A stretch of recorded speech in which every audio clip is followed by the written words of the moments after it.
Unajua ukikunywa pombe unakuwa mjinga. Pombe ni ujinga na umaskini. Kama hujui, jua hiyo leo. Vijana, wasichana, wazee, hebu tuachane na drugs, tuachane na pombe. Hizi vitu hazina maana. Ni kuwaste tu pesa. Kwanza leo acha tuongelee pombe.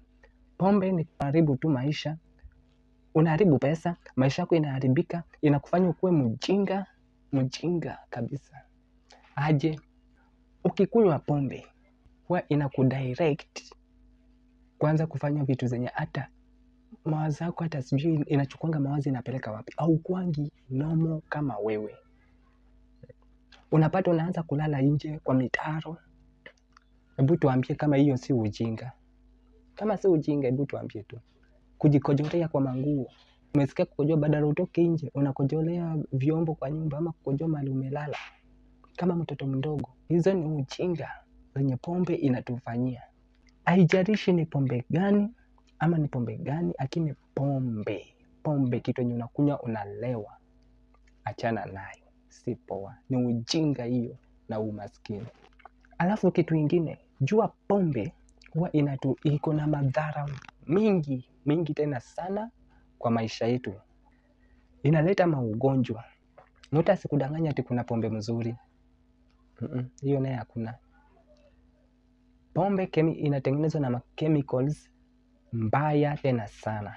Sikiza, hakuna pombe mzuri. Hata tuseme tu hakuna pombe mzuri kwa hii dunia. Hizi zenye unakunywanga ni chemicals.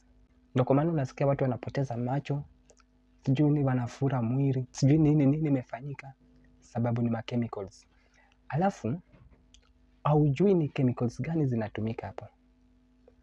Na unapatanga unaweza kunywa pombe baadaye ikuletee shida, sijui za maini kuharibika, kuumwa na kifua kuharibika, kuchoma, inachomanga maini inaharibika.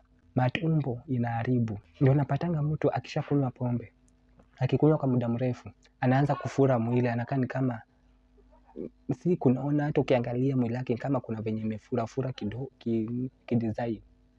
Sababu ya hizo chemicals zinatumika. Unajiua polepole. The more unakunywa pombe, the more unajiua. Hiyo ni kama kukata masiku zako za kuishi. Unaenda ukikatanga, ukipunguzanga zile masiku zako za kuishi ukikunywa pombe.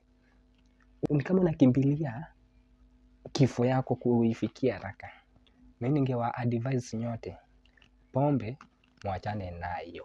Tungeachana na pombe, baba zifungwe, zikose wateja na zifungwe, na tukue na maisha yetu mzuri.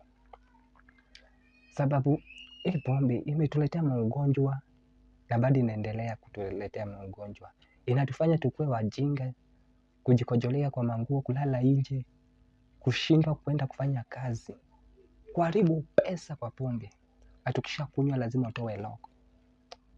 Tuachane na pombe bana. Sawa. Tukutane kwa comment section.